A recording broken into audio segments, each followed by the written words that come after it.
ಎಲ್ಲರಿಗೂ ನಮಸ್ಕಾರ. ನಾನು ನಿಮ್ಮ ಮೇಘನಾ ಮಹಾದೇವ್. ಮೇಘನಾ ಮಹಾದೇವ್ ಯೂಟ್ಯೂಬ್ ಚಾನಲ್ಗೆ ತಮಗೆಲ್ಲರಿಗೂ ಸ್ವಾಗತ. ಇವತ್ತು ನಾವು ಫ್ಯಾಮಿಲಿ ಜೊತೆ ನಂಜನಗೂಡಿಗೆ ಹೋಗ್ತಿದ್ದೀವಿ. ನನ್ನ ಮಗಳದು ಮುಡಿ ಕೊಡೋ ಹರಕೆ ಇತ್ತು, ಅದನ್ನು ತೀರ್ಸ್ಕೊಂಬರೋಣ ಅಂತ ಹೋಗ್ತಾ ಇದ್ದೀವಿ ಫ್ಯಾಮಿಲಿ ಜೊತೆ. ಪ್ಲೀಸ್ ವಿಡಿಯೋ ನೋಡ್ತಿರೋರು ಎಲ್ಲರೂ ಮೇಘನಾ ಮಹಾದೇವ್ ಚಾನಲ್ನ ಸಬ್ಸ್ಕ್ರೈಬ್ ಮಾಡಿ, ಬೆಲ್ ಐಕಾನ್ ಕ್ಲಿಕ್ ಮಾಡೋದನ್ನ ಮರಿಬೇಡಿ. ಪ್ಲೀಸ್ ಸಪೋರ್ಟ್ ಮಾಡಿ. ಬೆಲ್ ಐಕಾನ್ನ ಕ್ಲಿಕ್ ಮಾಡೋದ್ರಿಂದ ಫಸ್ಟ್ ನೋಟಿಫಿಕೇಶನ್ ನಿಮಗೆ ಬರುತ್ತೆ. ಸೊ ಫಸ್ಟೇ ನೀವೇ ನನ್ನ ವಿಡಿಯೋ ನೋಡ್ಬೋದು.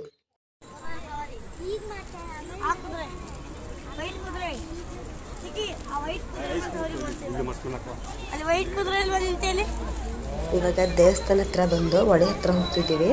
ಅಂದರೆ ಮುಡಿ ಕೊಡೋಕ್ಕಿಂತ ಮೊದಲು ತಲೆ ಮೇಲೆ ನೀರು ಹಾಕಬೇಕಲ್ಲ, ಅದಕ್ಕೋಸ್ಕರ ಹೊಳೆ ಹತ್ರ ಹೋಗ್ತಿದ್ದೀವಿ. ಇಲ್ಲಿ ನಮ್ಮ ಬಾಬಾ, ನಮ್ಮ ಪಾಪು, ನಮ್ಮ ಅಕ್ಕನ ಮಗ ಇಷ್ಟು ಜನಕ್ಕೆ ಮುಡಿ ಕೊಟ್ಟಿದ್ದು.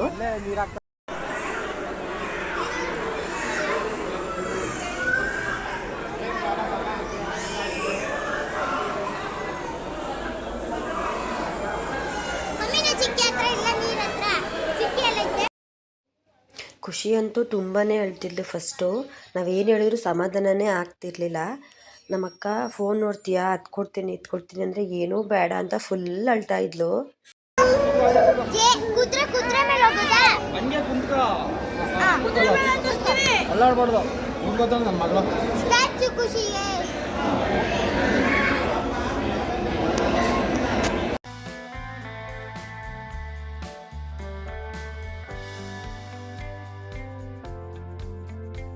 ಅಂತೂ ಸಮಾಧಾನ ಆದ್ಲು. ಆಮೇಲೆ ಕೂತ್ಕೊಂಡು ಅವಳೇ ಚೆನ್ನಾಗಿ ಮುಡಿ ಮಾಡಿಸ್ಕೊಂಡ್ಳು. ಈಗ ಮುಡಿ ಕೊಟ್ಬಿಟ್ಟು ಸ್ನಾನಕ್ಕೆ ಅಂತ ಹೊಳೆ ಹತ್ರ ಹೋಗ್ತಿದ್ದೀವಿ. ನಮ್ಮ ಅಕ್ಕ ಕರ್ಕೊಂಡು ಹೋಗ್ತಾಳೆ. ನಾನು ಚಿಕ್ಕ ಪಾಪು ಇರೋದ್ರಿಂದ ನಾನು ಸ್ನಾನ ಮಾಡಲಿಲ್ಲ, ಮನೆಯಲ್ಲೇ ಮಾಡ್ಕೊಂಡು ಹೋಗಿದ್ದು ನಾನು ನಮ್ಮ ಅಕ್ಕನು. ಅವರಪ್ಪ ಸ್ನಾನ ಮಾಡಿಸ್ತಾರೆ. ಇಲ್ಲೂ ತುಂಬ ಅಳ್ತಿದ್ಲು. ಎಷ್ಟು ಅಳ್ತಿದ್ಲು ಅಂದರೆ ತುಂಬ ಬೇಜಾರಾಗ್ತಿತ್ತು. ಮನೆ ಹತ್ರನೆಲ್ಲ ಫುಲ್ ಇವುಗಳಿಗೆಲ್ಲ ಆಟ ಆಡ್ತಾರೆ. ಇಂಥ ಟೈಮಲ್ಲಿ ಫುಲ್ ಅಳೋದು.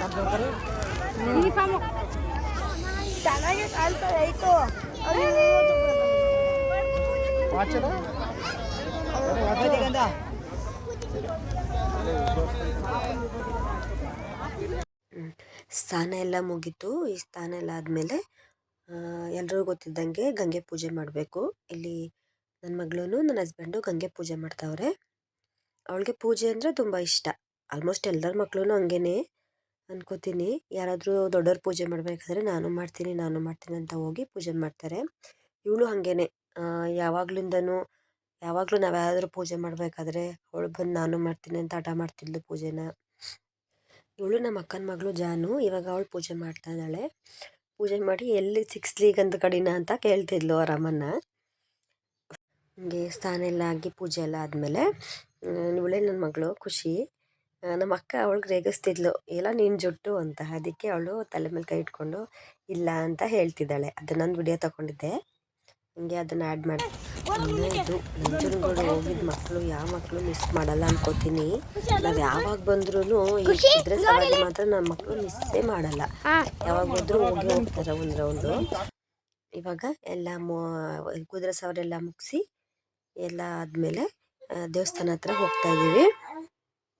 ಇಲ್ಲಿ ಇದು ನಮ್ಮ ಅಕ್ಕ, ಅವಳೇ ವಿಡಿಯೋ ಮಾಡ್ಕೋತಿದ್ದೆಲ್ಲನು. ನನ್ನ ಪಾಪು ಎತ್ಕೊಂಡಿದ್ನಲ್ಲ ಅದಕ್ಕೆ ವಿಡಿಯೋ ಇವಾಗ ದೇವಸ್ಥಾನದ ಒಳಗಡೆ ಹೋಗ್ತಾ ಇದ್ದೀವಿ. ಇಲ್ಲಿ ಹೋಗ್ಬೇಕಾದ್ರೆ ಫೋಟೋಗೆ ತುಂಬ ವ್ಯೂ ಚೆನ್ನಾಗಿ ಬರುತ್ತೆ ಈ ಪ್ಲೇಸ್ ಹತ್ರ. ನೆಕ್ಸ್ಟ್ ಟೈಮ್ ನೀವು ಹೋದಾಗ ಟ್ರೈ ಮಾಡಿ, ತುಂಬ ಚೆನ್ನಾಗಿ ಬರುತ್ತೆ ಫೋಟೋಸು. ನಾವು ನಮ್ಮ ಅಕ್ಕ ಎಲ್ಲ ತುಂಬ ಫೋಟೋಸ್ ಇಲ್ಲೇ ತಗೊಂಡಿದ್ದು. ಇಲ್ಲಿ ಒಳಗಡೆ ಎಲ್ಲ ವಿಡಿಯೋ ಮಾಡೋಕ್ಕಾಗಲಿಲ್ಲ. ದರ್ಶನ ಎಲ್ಲ ಮುಗಿಸ್ಕೊಂಡು ಬಂದ್ವಿ. ಹೊರಗಡೆ ಹಂಗೆ ಫೋಟೋಸ್ ತಗೊಂಡು ನೆಕ್ಸ್ಟ್ ನಾವು ಹೋದೋ. ಇದೇ ದೇವಸ್ಥಾನ. ಇಷ್ಟು ವರ್ಷ ನಾವು ನಂಜನಗೂಡಿಗೆ ಬಂದಿದ್ರೂ ಈ ದೇವಸ್ಥಾನ ಇಲ್ಲಿದೆ, ಈ ದೇವಸ್ಥಾನದ ವಿಶೇಷ ಹಿಂಗಿದೆ ಅಂತ ನನಗೆ ಗೊತ್ತೇ ಇಲ್ಲ ನಿಜವಾಗ್ಲೂ.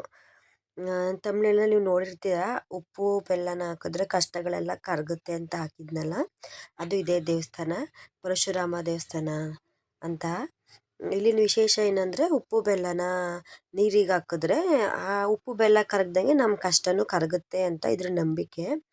ಪರಶುರಾಮ ಮಾತುಹತ್ಯ ದೋಷನ ಇಲ್ಲೇ ಅಂತೆ ಪರಿಹಾರ ಮಾಡ್ಕೊಂಡಿದ್ದು. ಹಾಗೆ ನಾವು ಉಪ್ಪು ಬೆಲ್ಲನ ತಗೊಂಡು ದೇವ್ರ ಹತ್ರ ಹೋಗಿ ಪೂಜೆ ಮಾಡಿಸಿ ಅದನ್ನು ನಮ್ಮ ಕಷ್ಟಗಳನ್ನ ನೆನ್ಕೊಂಡು ನಾವು ನೀರಿಗೆ ಬಿಟ್ಟಿದ್ದೀವಿ. ನೋಡೋಣ, ಇವಾಗಲಾದರೂ ಆ ದೇವ್ರಿಗೆ ನಮ್ಮ ಮೇಲೆ ಕರುಣೆ ಬಂದರೂ ಬರ್ಬೋದು, ನಮ್ಮ ಕಷ್ಟಗಳೆಲ್ಲ ಪರಿಹಾರ ಆಗ್ಬೋದು. ನೆಕ್ಸ್ಟ್ ಟೈಮ್ ನೀವು ಯಾರಾದರೂ ನಂಜನಗೂಡಿಗೆ ಹೋದರೆ ಈ ಪ್ಲೇಸಿಗೆ ಮಿಸ್ ಮಾಡದೆ ಹೋಗಿ.